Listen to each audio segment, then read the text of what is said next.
चलिए, इस पूरे मुद्दे पर बात करने के लिए हमारे साथ मौजूद हैं फिल्म डायरेक्टर आनंद कुमार। आनंद, सबसे पहले ये जानना चाहेंगे कि पहले दिन के कलेक्शन को देखते हुए क्या लग रहा है आपको कि जो अयान मुखर्जी का ब्रह्मास्त्र है ये अपने लक्ष्य को भेद करके वापस आएगा, या फिर ये भी आजकल के चल रहे बॉलीवुड के ट्रेंड की तरह बड़ा एक फ्लॉप की तरह बन जाएगा?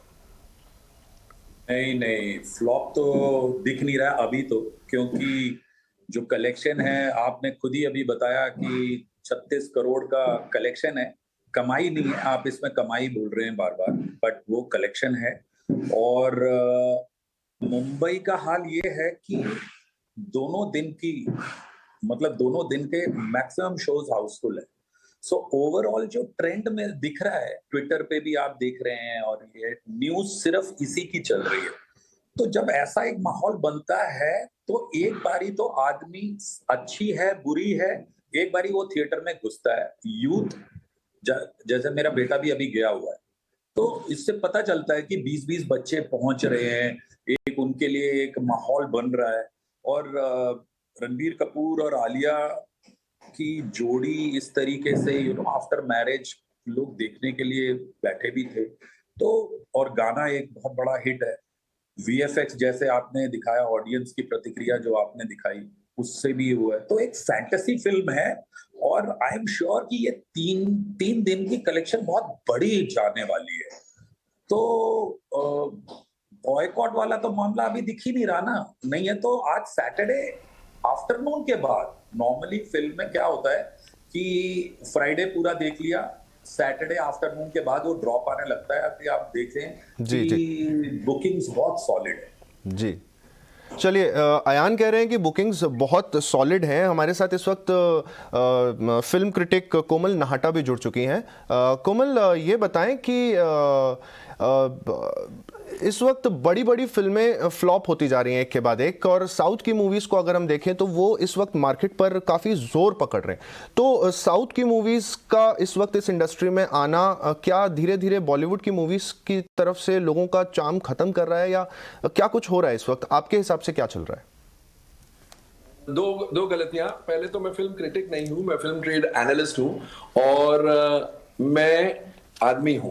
आपने कहा वो ज्वाइन कर चुकी है, मैं कर चुका हूं। कोई बात नहीं, माफ कीजिएगा सर। नहीं कोई बात नहीं। जी जी। साउथ की फिल्में जो बहुत अच्छा बिजनेस कर रही है, अब ये नहीं कहा जा सकता है क्योंकि ब्रह्मास्त्र ने आरआरआर के भी ओपनिंग रिकॉर्ड्स तोड़ दिए हैं और ब्रह्मास्त्र लोगों को बहुत पसंद आई है। ऑफ कोर्स ये 3-4 महीनों का दौर आया था जब हमारी हिंदी फिल्में, बॉलीवुड की हिंदी फिल्में सारी की सारी फ्लॉप हो रही थी, लेकिन मेरे ख्याल से वो इसलिए क्योंकि उन फिल्मों में दम ही नहीं था। ऐसा नहीं है कि पब्लिक बॉलीवुड को बॉयकॉट कर रही थी या बॉलीवुड की फिल्में नापसंद कर रही थी सिर्फ क्योंकि साउथ की फिल्में पसंद आ रही थी। जनता को आप अच्छा कंटेंट दीजिए, वो आएंगे ही आएंगे सिनेमाघर में। अच्छा कंटेंट नहीं देंगे तो वो नहीं आएंगे। एंड बहुत फिल्मों को ओपनिंग भी नहीं लगी, जैसे लाल सिंह चड्ढा, रक्षाबंधन, इन फिल्मों को ओपनिंग भी नहीं लगी क्योंकि उनके प्रोमोज, उनके ट्रेलर्स ने भी वो जादू नहीं कर दिखाया। ना म्यूजिक हिट हुआ, ना ट्रेलर में वो बात थी। मगर ब्रह्मास्त्र का गाना सुपर डुपर हिट हो गया। केसरिया, देवा देवा अब सुपर हिट होने जा रहा है। ब्रह्मास्त्र के ट्रेलर्स लोगों को बहुत पसंद आए थे, चर्चा का विषय बन गया था कि इतने विजुअल इफेक्ट्स है, कंप्यूटर ग्राफिक्स है, ये तो देखने वाली बात है। इसलिए इस फिल्म को ओपनिंग भी लगी, और ओपनिंग के बाद जब फिल्म देख के पब्लिक बाहर निकली तो उन्हें मजा भी आया, इसलिए वर्ड ऑफ माउथ भी पॉजिटिव है। इनफैक्ट कुछ सिनेमाज में तो शो के खत्म होने पर, कल मेरा दोस्त गया था पीवीआर जूहू में, वो बोला जैसे ही शो खत्म हुआ पूरा हॉल उठ के स्टैंडिंग ओवेशन दे रहा था। अब जब फिल्म में दम होगा 100% फिल्म में पब्लिक आएगी। और ये बॉलीवुड बॉयकॉट गैंग जो सोच रही थी कि हमारे कारण फिल्में फ्लॉप हो रही है, उन्हें तो एक्चुअली मुंह के बल वो गिर गए, बिकॉज उनके कारण फिल्में फ्लॉप नहीं होती है। लाल सिंह चड्ढा को वैसे ही फ्लॉप होना था, रक्षाबंधन को वैसे ही नहीं चलना था। तो साउथ की फिल्में कंटेंट अच्छा है तो चलेगी, सेम वे बॉलीवुड की फिल्में। और साउथ की फिल्में 3-4 बहुत अच्छी चली है, लेकिन साइमल्टेनियसली हम ये बोलते हैं कि 10-12 और भी साउथ की डब फिल्म्स आई है जो जिन्होंने एक्चुअली पानी नहीं मांगा। तो ये बात है। कोमल, मैं आपसे ये इस पॉइंट पे ये जानना चाहूँगा कि अगर हम बात कर रहे हैं मिस्टर परफेक्शनिस्ट की, हम बात करते हैं आमिर खान की, तो उनकी लाल सिंह चड्ढा आई, हाईली एंटिसिपेटेड मूवी थी, काफ़ी कुछ उसमें ऐसा लग रहा था कि लाल सिंह चड्ढा आएगी और बॉक्स ऑफिस पर छा जाएगी। तो ऐसा क्यों हुआ लाल सिंह चड्ढा के साथ कि बॉक्स ऑफिस पर वो अपनी जगह इतनी ज़्यादा नहीं बना पाई? देखिए, किसी भी फिल्म, चाहे वो मिस्टर परफेक्शनिस्ट आमिर खान की हो, सलमान की हो, शाहरुख की हो, रणवीर सिंह, किसी की भी हो, अक्षय कुमार, अजय देवगन, ऋतिक रोशन, फिल्म में दम होगा, कंटेंट में दम होगा तो चलेगी। और गलत तो कोई भी जा सकता है ना, ऐसा नहीं है कि कोई हीरो या कोई प्रोड्यूसर गलत नहीं जा सकता है। इस बार आमिर खान बहुत गलत चले गए और मेरा ये निजी ओपिनियन है कि फॉरेस्ट गम, जिसको रीमेक करके लाल सिंह चड्ढा बनाई गई, मुझे लगता है वो कहानी इंडियन ऑडियंस के लिए थी ही नहीं। वो एक बहुत ही नीश ऑडियंस के लिए थी, इंडिया की नीश ऑडियंस के लिए थी, और इसलिए उसका बजट होना चाहिए था 30, 35, 40 करोड़, उससे ज्यादा नहीं। अक्सर बात आप ये जो देखा कह रहे गया- हैं, माफ कीजिएगा, ये बात आप जो कह रहे हैं, तो बेसिकली हम ये समझ सकते हैं कि आमिर खान की जो फिल्म थी वो काफी नीश ऑडियंस के लिए बनाई गई थी और इस वजह से 100% कहीं ना कहीं वो उतनी सक्सेसफुल हो नहीं पाई। बिल्कुल। जी, तो आनंद, आपसे मैं ये जानना चाहूंगा कि इस वक्त दर्शक अगर नहीं आए थिएटर्स में तो आगे का रोड मैप आपको कैसा दिख रहा है? आगे चल के बॉलीवुड के लिए, थिएटर्स के लिए, बड़े बड़े मल्टीप्लेक्सेस के लिए आगे का रोड मैप आपको किस तरह का दिख रहा है? क्योंकि एक के बाद एक अगर ऐसी फ्लॉप्स आती गई तो पूरी की पूरी सिनेमा इंडस्ट्री और साथ ही मल्टीप्लेक्स इंडस्ट्री भी खतरे में आ जाएगी। आज अगर हम बात कर रहे हैं, हम ब्रह्मास्त्र की बात कर रहे हैं, तो वो तो रिवाइव कर ही रहा है इंडस्ट्री को।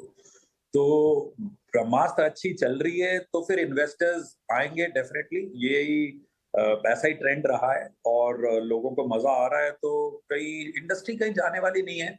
कोरोना था, चीजें थी, कंटेंट जैसे कोमल सर ने बोला मजेदार नहीं थी, तो वो चलेगी कैसे? लोग हार्ड अर्न मनी है, 300 रुपए की टिकट है, लोगों को कंटेंट हम नहीं देंगे तो वो चलेगी भी नहीं। तो अभी फिलहाल हम ब्रह्मास्त्र की बात करें और जो लाइनअप है उसको हम नेक्स्ट उस पे कभी डिस्कस करें, तो ब्रह्मास्त्र का सब कुछ बहुत अच्छा दिख रहा है, ऑडियंस को बहुत मजा आ रहा है। इनफैक्ट सारी चीजें मतलब टिकट्स जेन्युइनली कहीं नहीं है महाराष्ट्र में, तो यहाँ की भी है, नॉर्थ का भी कल मैंने देखा सारे फ्रेंड्स का, तो ओवरऑल उनको बुकिंग्स हर जगह आगे की सीटें खाली मिल रही थी, तो इसमें मजा आ रहा है। आफ्टर सम टाइम ना ऐसी बातें सुनने के लिए आती है तो एज अ फिल्म मेकर की किक मिलती है कि यार चलो, पीपल आर गोइंग, लाइन में लोग लगे हुए हैं, तो आई सी सब कुछ अभी धीरे धीरे ठीक हो रहा है। आनंद, एक बात ये भी जानना चाहेंगे कि ये जो नेगेटिव कैंपेन एक तरह से चल पड़ा है बॉलीवुड में, कि मूवी आती है और उसके बाद में एक कैंपेन शुरू हो जाता है कि इस मूवी के साथ कोई बात जुड़ी है या कोई और बात जुड़ी है, तो ये जो नेगेटिव कैंपेन है ये क्या एक तरह का ट्रेंड बनता जा रहा है बॉलीवुड के अंदर कि मूवी रिलीज होने के टाइम पर कुछ ना कुछ ऐसा निकल कर बाहर आ जाएगा? ये सब अभी ट्रेंड कहो, ये बस अभी रिसेंट चलन है और ये सब एक अटेंशन सीकर्स हैं ये लोग, इसके ऊपर हम लोग क्या ही डिस्कस करेंगे, और शायद हम लोग खुद ही, आप इतने बड़े न्यूज चैनल हैं, हम लोग शायद हमें खुद ही नहीं इनके बारे में डिस्कस करना चाहिए कि ये बॉयकॉट हो रहा है या वो बॉयकॉट हो रहा है, किसी ने ये कुछ कहा है, कोई रूल बना के नहीं आता है, सारी चीजें और थोड़ी चीजें तो सब गलत, हम लोग कभी ना कभी कुछ बोल भी देते हैं, तो ऑल दीज थिंग्स को लेके फिल्म के ऊपर इफेक्ट जनरली आना भी नहीं चाहिए। और ये बॉयकॉट गैंग जैसे सर ने बोला, ये सब अपने आप ही ऑन द मूव गिर चुके हैं ऑलरेडी, और पॉजिटिव ट्रेंड है तो पॉजिटिव ही रहे न्यूज, वही मैं चाहता हूँ। अब मेरा अगला सवाल कोमल नाहटा जी से है। कोमल, ये एक तरह का ट्रेंड ये भी देखने को मिल रहा है कि साउथ की जो मूवीज़ आती हैं, जैसे कि हम केजीएफ की बात कर लें या फिर हम पुष्पा की बात कर लें, तो जब ये मूवीज़ आई तो इन्होंने एक अलग तरह का सिनेरियो दिखाया हमें बॉक्स ऑफिस पर कि मूवीज़ हिट हो सकती हैं, मूवीज़ पैसे कमा सकती हैं, पर वहीं अगर हम बॉलीवुड की बात करें तो एक के बाद एक फ्लॉप्स देखने को मिल रहे हैं, जिस पर हम अभी इतनी देर से बात कर ही रहे हैं। तो क्या हम ये समझ सकते हैं कि बॉलीवुड में आइडियाज की कमी की वजह से भी ये सिनेरियो बनता जा रहा है? डेफिनेटली कंटेंट ही चलता है, स्टार्स उसके बाद आते हैं। अगर कोई भी ये सोचता है कि इस स्टार की वजह से फिल्म चली, वो गलत है। कंटेंट अच्छा होगा तो कम स्टार्स भी चलेंगे, और कंटेंट गलत होगा या कमजोर होगा तो टॉप से टॉप स्टार कुछ नहीं कर सकता है फिल्म को। तो ऑफ कोर्स जो बॉलीवुड की फिल्में फ्लॉप हो रही है, इसका सीधा सच्चा मतलब यही है कि कहीं ना कहीं हमारे राइटर्स और फिल्म मेकर्स वो टाइम के साथ मूव नहीं कर रहे थे, उन्होंने कुछ और आइडिया बना ली और वैसी फिल्में बनाने लगे, एंड इसलिए फिल्में फ्लॉप हुई। लेकिन मेरे ख्याल से ये दौर गुजर रहा है और ब्रह्मास्त्र इज द फर्स्ट फिल्म। अब विक्रम वेदा का ट्रेलर इतना फैंटास्टिक है कि आसानी से ये प्रिडिक्ट किया जा सकता है कि उस फिल्म को भी ओपनिंग तगड़ी लगेगी, शायद ब्रह्मास्त्र से भी बेहतर ओपनिंग लगेगी। तो क्या है, एक ट्रेलर से फील आ जाता है या फिल्म के गानों से या दोनों मिलके, ये सबसे ज्यादा पोटेंट है कि फिल्म चलेगी या नहीं चलेगी, या एटलीस्ट ओपनिंग लेगी या नहीं लेगी। अभी बॉलीवुड जिस दौर से गुजर रहा था उसमें तो फिल्में ओपनिंग भी नहीं ले रही थी, इसलिए सारा बॉलीवुड हिल चुका था।